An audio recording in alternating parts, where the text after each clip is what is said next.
नमस्ते, आप सभी दर्शकों का बहुत बहुत स्वागत। आपके साथ मैं जयप्रकाश शर्मा यूपी मांग उत्तर लेकर हाजिर हो चुका हूं। योगी का बजरंग बाण, नमाज पर सियासी तान, आज इसी मुद्दे पर बात कर रहे हैं। ये मुद्दा पुराना है लेकिन निकल कर आ गया बाहर और अब इसी पर सियासत हो गई। ये मुद्दा है क्या, इस मुद्दे को भी समझिएगा।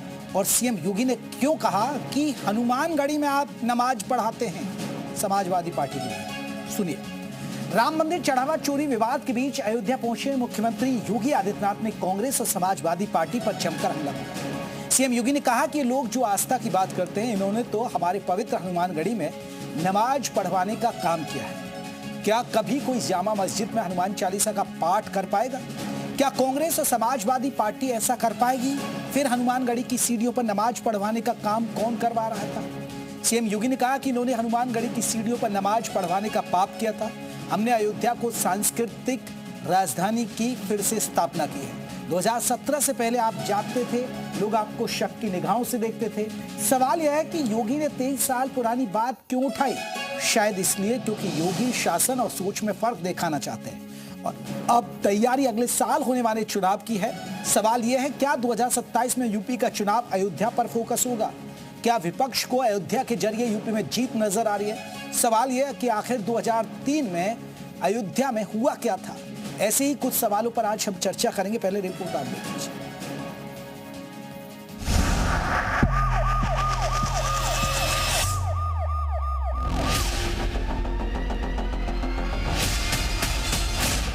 वो कांग्रेस जो 2017 के पहले राम के अस्तित्व को ही नकार चुकी थी, श्री कृष्ण के अस्तित्व को ही नकार चुकी थी, आज वो भी कहती है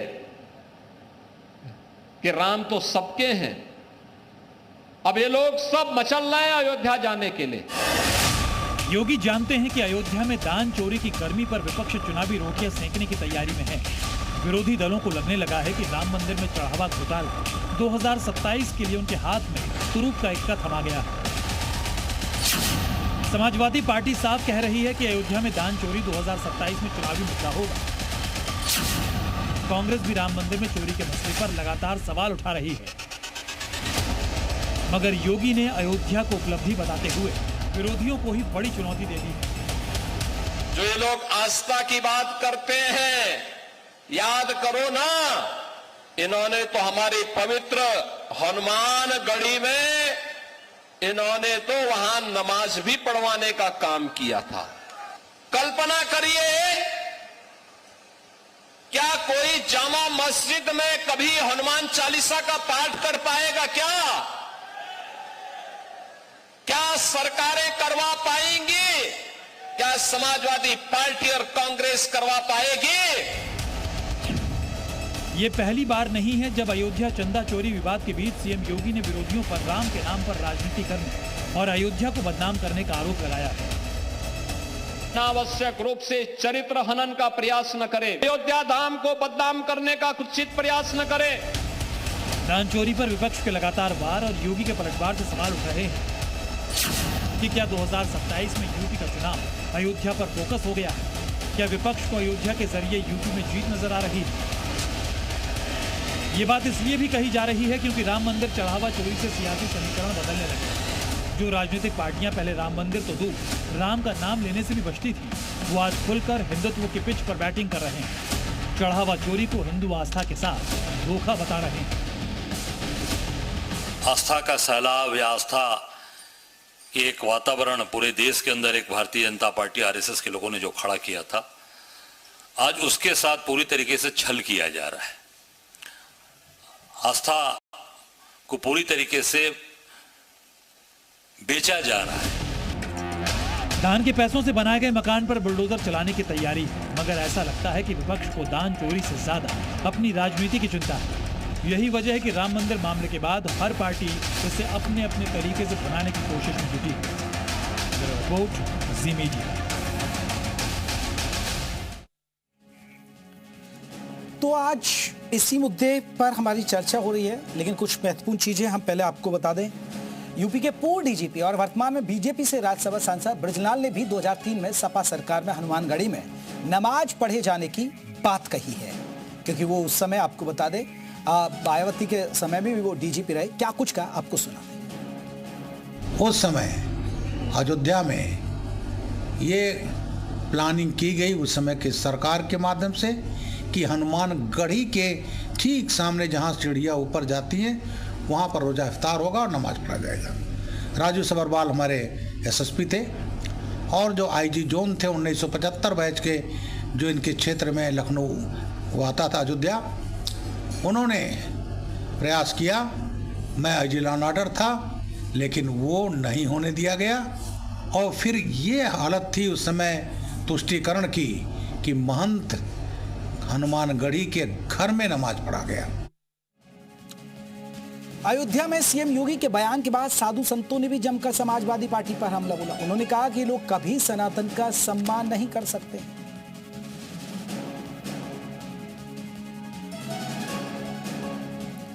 तो साधु संत भी कह रहे हैं, ये भी लोग हैं, इनका लोगों का दोहरा चरित्र है। इसीलिए उत्तर प्रदेश के मुखिया योगी आदित्यनाथ जी ने बताया कि हनुमानगढ़ी की सीढ़ियों पर नमाज अदा करवाने की कोशिश करते थे ये लोग। ये लोगों की अगर सरकार आ जाएगी तो क्या जामा मस्जिद में हनुमान चालीसा का पाठ करवाएंगे ये लोग? क्या ये लोग सनातन के लिए सोचेंगे? समाजवाद का मतलब ही होता है,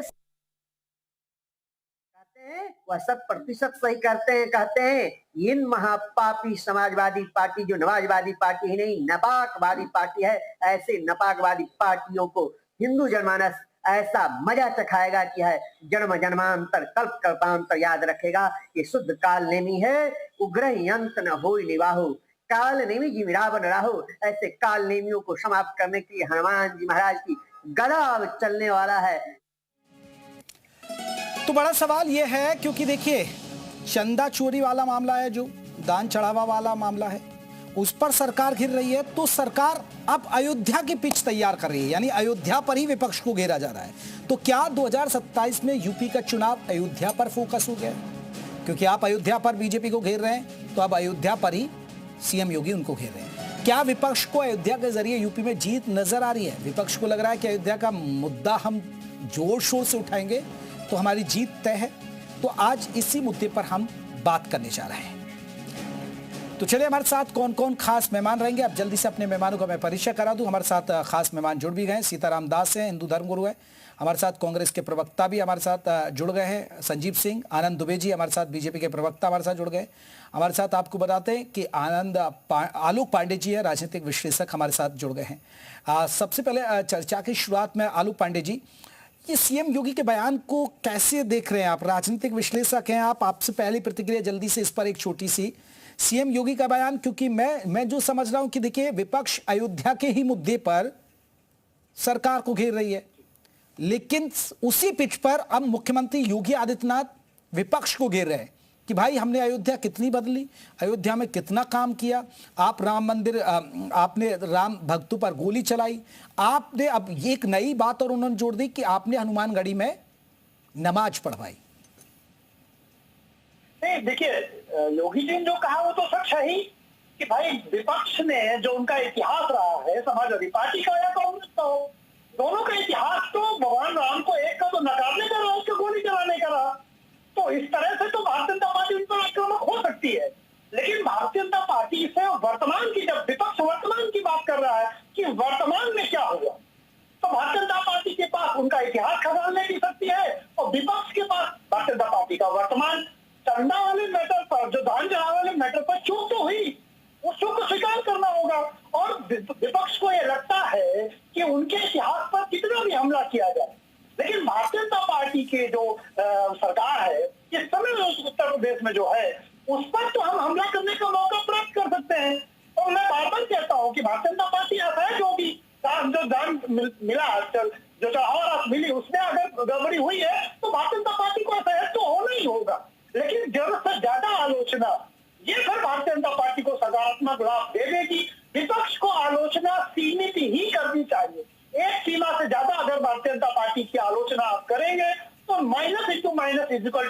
होता है। यही हो रहा है कि आप वर्तमान की बात कर रहे हैं, वो आपको पुराना अतीत दिखा रहे हैं कि ये आपने अतीत में किया। संजीव साहब, कैसे देखते हैं सीएम योगी के इस बयान को?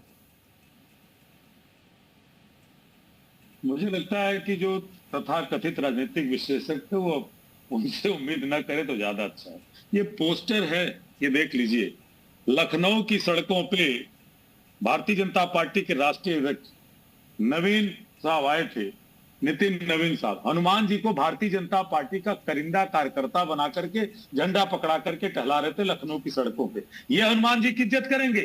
2018 के राजस्थान के चुनाव में योगी आदित्यनाथ अलवर में क्या बता रहे थे? हनुमान जी की जात बता रहे थे। ये हनुमान जी की इज्जत करेंगे? अरे जो लोग गंगा मैया को लूटे, जो राम जी का चढ़ावा खाए, चंदा खाए, चरण पादुका खाए, और जो लोग महाकाल को नहीं छोड़ रहे हैं, जो बद्रीनाथ में चोरी कर रहे हैं, तो इन चोरों से किसको प्रमाण पत्र लेना भाई? दूसरी तरफ भारतीय जनता पार्टी, बीएचपी, सारे लोग जो उसमें शामिल थे, अभी तो ये मान नहीं रहे थे 5 जून को कि नहीं कोई चोरी नहीं हुई। उसके बाद क्या हुआ? इस्तीफा क्यों दिया? क्यों दिया इस्तीफा इन्होंने? चाहे वो चंपत राय बंसल थे, चाहे अनिल मिश्रा थे, ये चोरों का साथ दे रहे थे। और इसीलिए बार बार विपक्ष ये सवाल करता है कि जो प्रधानमंत्री शिलान्यास से लेकर के उद्घाटन तक थे राम मंदिर के, वह चुप्पी क्यों साधे हुए? क्योंकि उन्होंने तो इस मंदिर निर्माण ट्रस्ट समिति के सदस्यों की भर्ती कराई थी, सब आरएसएस बीजेपी वाले थे। तीसरी बात यह है कि इस ट्रस्ट का औचित्य क्या है? जब इस ट्रस्ट के चोरी का रिपोर्ट उसी ट्रस्ट के पदेन सदस्य जो संजय प्रसाद हैं, जो अपर गृह हैं, उन्हीं को देना है। यानी चोरों की रिपोर्ट चोरों की कमेटी। संजीव जी मेरे एक सवाल, संजीव जी ठीक है, आप अभी देखिए आप उसी मुद्दे पर सवाल आ रहे हैं। संजीव जी अरे रुक जाइए ना, अभी तो आपको ही मौका दे रहा हूं। मेरा एक सवाल आपसे, सवाल मैं बोल दूंगा, मैं अंतिम बोल दे रहा हूं। चले बोलिए। और इसकी एसआईटी के इंचार्ज कौन है? वही विश्वास पंत, जो 420 के और 426 का मामला मेरठ में, जो गबन के मामले, फ्रॉडगिरी के मामले में, जो प्रयागराज के कुंभ में आरोपी है। तो ये पूरी तरह से लीपा पोती नहीं है तो क्या है? अगर ये ईमानदार हैं तो सुप्रीम कोर्ट की निगरानी में एसआईटी क्यों नहीं गठित होती? ये ट्रस्ट भंग क्यों नहीं होता? और प्रधानमंत्री जी अपनी चुप्पी क्यों नहीं तोड़ते? ठीक है, ये सीधा सवाल है। चलिए संजीव जी, बिल्कुल देखिए, वर्तमान में जो हुआ आपको हक है, और मैं कहता हूं आप बिल्कुल सवाल पूछिए और घेरिए इनसे, और जवाब देना होगा। बीजेपी भाग नहीं सकती, लेकिन अतीत में जो आपने कारगुजारियां की उसका भी तो जवाब देना होगा। भाई राम भक्तों पे गोलियां चलाई, कांग्रेस ने राम के अस्तित्व को नकारा, कांग्रेस ने राम लला की प्राण प्रतिष्ठा में आने से इनकार कर दिया था, बकायदा सोशल मीडिया पर दिया। आपके घर में अगर कोई अड़ोसी पड़ोसी से दुश्मनी भी होती है, अगर आपको इन्विटेशन देने जाता है कोई शादी का, आप मना नहीं करेंगे, आप उसे स्वीकार करेंगे और आप कहेंगे मैं जरूर कोशिश करूंगा। लेकिन आप लोगों ने, आपके अध्यक्ष ने लिखा था सोशल मीडिया पर वो भगवान राम का, आप फिर कैसे बात करें संजीव जी? अगर मैंने कुछ गलत कहा तो मुझे बताइए कि मैंने गलत कहा है, कि अगर आपका पड़ोसी दुश्मन भी है, आपको कार्ड देने आता, न्योता देने आता, तो आप आंखों पर रख के उसको स्वीकार करते हैं। सुन तो लीजिए, बहुत अच्छा सवाल पूछा, और आपके दर्शकों तक जाना चाहिए, प्रेम से आप भी सुनिएगा, जिससे मैंने आपको सुना, टोकिएगा नहीं। इस देश के हिंदू सनातन धर्म के श्रेष्ठ कौन लोग हैं? मोहन भागवत हैं, नरेंद्र मोदी हैं, शंकराचार्य ने मना किया। शंकराचार्य जो हिंदू धर्म के सनातन परंपरा से सर्वश्रेष्ठ लोग हैं, उन्होंने कहा कि मंदिर का उद्घाटन तिथि संबद्ध नहीं है। लेकिन 22 जनवरी 2024 को नरेंद्र मोदी जी को चौथे शंकराचार्य के रूप में अवतरित पड़ना, और 5वें शंकराचार्य मोहन भागवत आ गए, तो ये लोग हिंदू धर्म के लिए जिम्मेदार लोग हैं। दूसरी बात कि जहां आपने कहा कि गोलियां चलवाने से लेकर के, अरे राम सेतु के बारे में पूछे ना, अटल जी तोड़ने जा रहे थे, अभी राम सेतु के बारे में इनके मंत्री जितेंद्र सिंह ने संसद में बयान दिया है, हम तो राम सेतु को नहीं तोड़ रहे थे, उन्होंने काल्पनिक बताया। तो और तीसरी बात, जिस गोली चलाने वाली बात को कहते हैं, लैंड ऑर्डर का इश्यू था, गोली चला नृपेंद्र मिश्रा ने, तो नृपेंद्र मिश्रा जो कारसेवकों का हत्यारा था, उसको आपने राम निर्माण मंदिर समिति का अध्यक्ष क्यों बनाया? और अगर लैंड ऑर्डर के लिए मुलायम सिंह दोषी है, तो भगवान राम की अयोध्या लूटती रही, इसके लिए योगी आदित्यनाथ भी दोषी है, जो 9 साल में 64 बार अयोध्या गए। चलिए संजीव जी, मैं जवाब ले लेता हूं, बीजेपी से इस पर जवाब ले लेता हूं मैं। आनंद दुबे साहब, आपने सुना क्या जो वर्तमान में जवाबदेही आपकी बन रही है, जिस पर जवाब देना है, इसलिए आप अतीत को खोदने में लगे कि भैया वर्तमान से ध्यान डाइवर्ट करा दें, अतीत पर बात कर लें हम? अच्छा, एक चीज आप मुझे बताइए कि क्या इनके अतीत की चर्चा अभी शुरू हुई? अरे हम तो जब से हमारी सरकार बनी और उसके पहले से हम लगातार इनके अतीत की चर्चा करते हैं, ये कोई ऐसी नई चीज नहीं है। चूंकि संदर्भ इस समय राम मंदिर का चल रहा, ठीक है, ये विपक्ष में है, ये आरोप लगा रहे हैं और हम बहुत स्पष्टता के साथ कह रहे हैं कि ये तो सिर्फ दिखावा कर रहे हैं, उनको कोई कष्ट नहीं है। ये तो उसी भरोसे जो है पूरी अयोध्या को संदिग्ध बनाना चाहते हैं, पूरे मंदिर व्यवस्था पर सवाल उठाना चाहते हैं। इनफैक्ट अखिलेश यादव जी ने तो ये कह दिया, साचा ने पूरा ढांचा ही बदल दो। तो इनके मन में तो ये है कि किस तरह से अयोध्या अपमानित हो, कलंकित हो, और पहले से करते आए हैं। लेकिन हम एक चीज स्पष्ट कहते हैं, जो ये महापाप हुआ है हम उसके लिए हम दुखी हैं। इसकी जांच हो रही है, लोग गिरफ्तार किए गए हैं, जांच लगातार चल रही है और जहां तक जाएगी किसी को नहीं छोड़ा जाएगा। लेकिन बात तो होगी, जब आप कहेंगे तो बात होगी। इसलिए योगी आदित्यनाथ जी ने बिल्कुल सही कहा। और आपने सुना ब्रिजलाल जी ने क्या कहा कि भाई इन्होंने मंदिर की सीढ़ियों तक पे नमाज पढ़वाया, वहां के महंत के घर तक में नमाज पढ़वाया। अब बताइए ये कौन सा सेकुलरिज्म है कि आप नमाज पढ़वा रहे? आपने किसी मस्जिद में कभी धर्म का लिखा कराया क्या? एक विषय। दूसरा, ये तो मान लीजिए है एक और बड़ा महापाप जिसकी चर्चा इधर नहीं हुई है। आपको याद होगा 2006 में बनारस में सीरियल ब्लास्ट हुए कैंट रेलवे स्टेशन पर संकट मोचन मंदिर के पास, और उसमें 20 से ज्यादा लोग मारे गए थे, सैकड़ों लोग घायल हुए। और संकट मोचन मंदिर के पास जो धमाका हुआ था, इसमें कई हनुमान जी के सनातनियों की हत्या हुई, मारे गए। उस हमले का जो प्रमुख आरोपी है उजी का जो आतंकवादी था वलीउल्लाह, उस आतंकवादी सहित अन्य आतंकवादियों के मुकदमे वापस लेने के लिए अखिलेश यादव की सरकार ने पैरोकारी की। इलाहाबाद हाईकोर्ट में सीआईएल दाखिल हुई। इलाहाबाद हाईकोर्ट अखिलेश यादव को फटकार लगाया और कहा कि और उसी तरह मैं ठीक है दुबे साहब वो ठीक है, दुबे साहब वो ठीक है। इन्होंने जो किया, नहीं 30 सेकंड ले लीजिए। बाद में उसी आतंकवादी को गाजियाबाद की जिला और सत्र न्यायालय ने फांसी की सजा सुनाई। तो ये इनका चेहरा है। ये तो सनातनियों के जो हत्यारे हैं उनको भी जेल से छुड़ाना चाहते हैं। ये शब्द ये जो चीजें आप खेल रहे हैं, ये तो आप पिछले वक्त से खेल ही रहे हैं। उनकी सजा तो इनको मिली हुई है ना, सत्ता से वनवास काट रहे हैं। कांग्रेस का हश्र यूपी में आप देख ही रहे हैं, कांग्रेस कहां सिमटी हुई है। तो इनकी सजा तो इनको मिली हुई है। लेकिन जो आप कर रहे हैं, क्या उस मुद्दे से आप डाइवर्ट करना चाहते हैं? क्योंकि चुनाव है। आ रहा हूं संजीव जी, अब तो आपके मुताबिक सवाल पूछ रहा हूं, अब तो उंगली मत उठाइए। अब तो आप यही तो दिमाग में चल रहा होगा ना भाई। आप तो वनवास भोग ही रहे हो ना, अब इनकी बारी है ना। अब तो बता रहा हूँ, अब सुन लीजिए, बिल्कुल भी डाइवर्ट नहीं कर रहे। अगर मुद्दा डाइवर्ट हो रहा होता तो आप सोचिए, सुबह से शाम तक लगातार खबरें चल रही हैं, हम लोग लगातार डिबेट कर रहे हैं, आपके जो प्रश्न आ रहे हैं उनका जवाब दे रहे हैं, एसआईटी की जांच हो रही है, एक एक खबरें निकलकर सामने आ रही है। हम किसी मुद्दे को डाइवर्ट नहीं, हम इनके सवालों के भी जवाब दे रहे हैं। हम तो ये स्वीकार कर रहे हैं, कबूल कर रहे हैं कि कोई चूक हुई है, गलती हुई है, चोरी हुई है, और जिन लोगों ने ये महापाप किया है उनके खिलाफ सख्त से सख्त कार्रवाई होगी। हम उस तरह के नहीं है कि पद्मनाभ स्वामी मंदिर में सैकड़ों करोड़ रुपए की चोरी हो जाए और कोई एफआईआर न दर्ज हो। ठीक है संजीव जी, अब वो खुल के तो कह रहे भाई चूक हुई, गलती हुई, भूल जो भी हुआ, भाई एक्शन ले रहे हैं, एसआईटी काम कर रही है, कोई मुद्दों से बैठे। लेकिन आपने जो किया, आप लोगों के दौर में जो हुआ, वो तो गलत ही हुआ ना। सुन लीजिए, बहुत ध्यान से सुना मैंने इनको, और ये भी ध्यान से सुनेंगे। इस निर्लज्जता और बेशर्मी की पराकाष्ठा पे भारतीय जनता पार्टी आरएसएस के लोग उतर चुके हैं कि पहले चोरी नहीं मान रहे थे।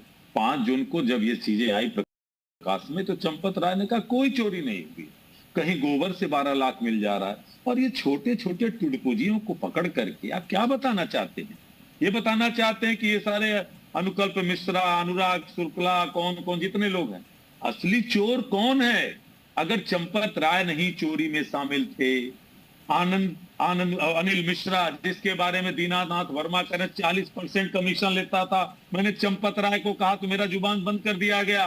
उसके बाद गोपाल राव का भतीजा जो बोरे के बोरे चढ़ावा लेकर के कर्नाटका जाया करता था।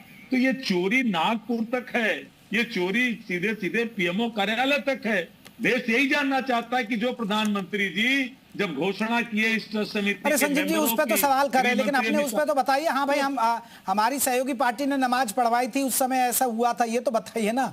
नहीं, सुनिए, मैं इसलिए कह रहा हूं कि ये आप उनकी तरफ से बैकफायर मत करिए। समाजवादी अरे बैकफायर में तो यार, मैं तो आपके मुताबिक सवाल कर रहा हूँ। आप चंदा पे तो आप बात रख ही रहे हैं, चंदा चोरी पे तो। मैं कह रहा हूं कि समाजवादी पार्टी का प्रवक्ता होता तो बताता। मेरा जवाब उसके लिए पर्याप्त नहीं है ना। और मैं इसलिए कह रहा हूं कि जो आज इश्यू है, अगर आज करोड़ों राम भक्तों की भावना आहत हुई है तो इन चोरों के खिलाफ सीताराम दास जी क्या कहेंगे ये पूरे विवाद पर? सीएम योगी का बयान जल्दी से, और साधु संत क्या सोचते हैं आप इस? जी, सीएम योगी जी का बयान यथार्थ सत्य है और यह सत्य कड़वा है। जिस तरह से समाजवादी पार्टी, जो नवाजवादी पार्टी जो अब नापाक हो चुका है, लगातार सनातनियों को पदभ्रष्ट करने के लिए सिद्ध पीठ अयोध्या हनुमानगढ़ी के श्री पर किस तरह से महापाप करने का काम किया और उसका इतिहास रक्त रंजित रहा, अयोध्या को रक्त रंजित करने का काम किया। जो राम जी के अस्तित्व पर सवाल खड़ा करता था उसके साथ इन्होंने गठजोड़ करने का काम किया। जो संविधान के प्रिम्बल को, प्रस्तावना को जो है खत्म कर दिया, जहां भगवान की मूर्ति, भगवान के चित्रपट स्थापित था, भगवान बुद्ध, महावीर, गणेश, भगवान के राम दरबार, उसको खत्म करने का काम किया। आज इसके साथ गठजोड़ है। आज सनातनियों का हमदर्द बनना चाह रहा है, लेकिन मैं पूछना चाहता हूँ, सलार मसूद गाजी के ईदगाह पे भी पैसे चोरी होते हैं, क्या उस पे एक शब्द नहीं आता है? जब सनातनी की बात आता है, सनातन धर्म की बात आता है, समय समय पे सियासी टोला पैर करके जो ठगने का काम करते हैं, जो सनातनियों को बांटने का काम करते हैं, लेकिन सनातनी बटने वाले नहीं है। इनके जो इन कालनेमियों के चेहरा उजागर हो चुका है। कहा गया है जब जब हुई है धर्म कहानी, बाढ़ असुर बीमारी, तब तब पर उधर विविध शरीरा, हर कृपा निधि सज्जन पीड़ा। भगवान की कृपा होती है और उसके रूप में योगी जी अवतरण ले चुके हैं हनुमान जी के रूप में, और उनके गदा से ऐसे विधर्मियों का जो है सत्यानाश हो जाएगा, इनकी धरातल नष्ट हो जाएगी। और सनातनी एकजुट है, तटस्थ है, ये एक संप्रदाय, एक मत मजहब की बात करने वाले लोग आज सनातनियों की बात। चलिए सीताराम दास जी, मैं आ रहा हूं। मैं एक सवाल संजीव जी से, फिर मैं अपने राजनीतिक विश्लेषक का रुख करूंगा आलोक पांडे। संजीव साहब, क्योंकि ये सीएम योगी ने यहां से भी शुरुआत की, ठीक है, आज आप जवाबदेही तय कर रहे हैं सरकार की, आप सरकार से पूछ रहे हैं, पूछिए भाई चढ़ावा चोरी में कैसे हेरफेर हुए, लेकिन इसके लिए भी तो तारीफ करिए जिस बात का सीएम योगी ने जिक्र किया कि 2017 से पहले अयोध्या क्या थी।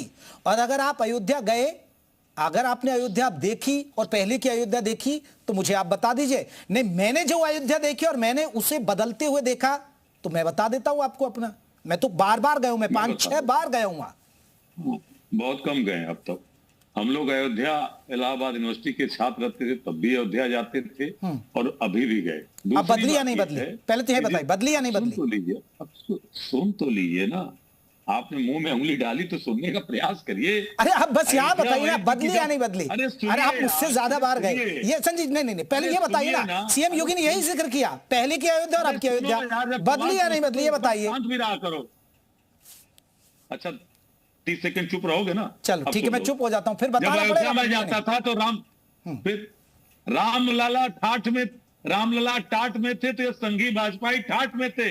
1500 करोड़ का चंदा खाया था, जूना अखाड़ा बोलता है। यह साधु जी बैठे, पूछिए, ये भाजपाई संघी करते थे। और सुप्रीम कोर्ट का जब आदेश आया तो उसके बाद टेम्पल इकॉनमी यही है जो नागपुर तक माल जा रहा है। टेम्पल इकॉनमी यही है जो जमीन चोरी की गई, जो है 10 मिनट में 2 करोड़ की जमीन 18.5 करोड़, 3 करोड़ की जमीन 24 करोड़, 9 करोड़ की जमीन 54.5 करोड़। ये टेम्पल इकॉनमी है। ये लाखों करोड़ों हिंदुओं का पैसा और सोना चांदी चढ़ा गया नागपुर जा रहा है। आज उस नागपुर से वो राम करके निकल जाते हैं। नरेंद्र मोदी ऑस्ट्रेलिया टर्ल है, न्यूजीलैंड टर्ल है। सचिन जी, अब ठीक है, आपने आरोप लगा दिया, अब अयोध्या बदली या नहीं बदली? आप तो कई बार गए पहले से। अयोध्या बदली है, सुनिए, भाजपाइयों के चंदे से नहीं बदली, भाजपाई बदल गए क्योंकि करोड़ों। अरे वाह, सरकार, अब देखिए जवाब दे, आप चंदा पर ले रहे तो क्रेडिट तो दीजिए ना योगी सरकार को कम से कम। जब बात कर रहे, अरे योगी सरकार को इतना तो क्रेडिट बनता है कि हाँ भाई उन्होंने बदल दी, उनके राज में अयोध्या। सरकार, हाँ बिल्कुल सरकार टेंट में ही थे ना रामलला, टेंट में ही थे ना। निरपेंद्र मिश्रा, सुनो मैं नहीं, इस चीज को तो डिपेंड मिश्रा मैं आ रहा हूं, मैं लौट कर रहा हूं। मौलाना साजिद रशीदी जी हमारे साथ जुड़ गए। मौलाना साजिद रशीदी, आप कैसे देखते हैं? सीएम योगी कह रहे हैं कि समाजवादी पार्टी, आ रहा हूं, समाजवादी पार्टी वो पार्टी है जो हनुमानगढ़ी में नमाज पढ़ाती थी। इस बयान को कैसे देखते हैं आप? देखिए, एक बात तो सच मानना पड़ेगा आपको कि 2014 से पहले अगर हम कहीं सफर में होते थे और मस्जिद ना मिले, मंदिर मिल जाए, तो मंदिर में अगर हम जाते थे तो हमें अच्छा कपड़ा मिलता था, अच्छा स्थान मिलता था कि यहाँ नमाज पढ़ लो, ऐसा होता था। अब ऐसा नहीं होता। इतना बदलाव तो आया है। आप कह रहे हैं ना योगी जी ने बदल दिया और भारतीय जनता पार्टी ने बदल दिया। इतना बदलाव आ गया कि मुसलमान मंदिर में नहीं जा सकता, हिंदू मस्जिद में नहीं जा सकता। इतना बदलाव आ गया। और ये बदलाव अगर आपके लिए पर्याप्त नहीं है तो इससे आगे की सुनिए। अब मुसलमान हिंदू के पास बैठना पसंद नहीं करता, हिंदू मुसलमान के पास बैठना पसंद नहीं करता। इतना बदलाव तो आ गया।